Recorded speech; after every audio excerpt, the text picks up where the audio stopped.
በእስራኤል ታላቅ ነው ግርማው የሚያስፈራ ምድር ሁሉ ይናገራል የእሱን ድንቅ ሥራ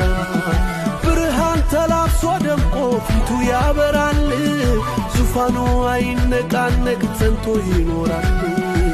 አማኑኤል ጽኑ አምባዬ መታመኛዬ እጄን ይዞኛል ማን ያስፈራኝ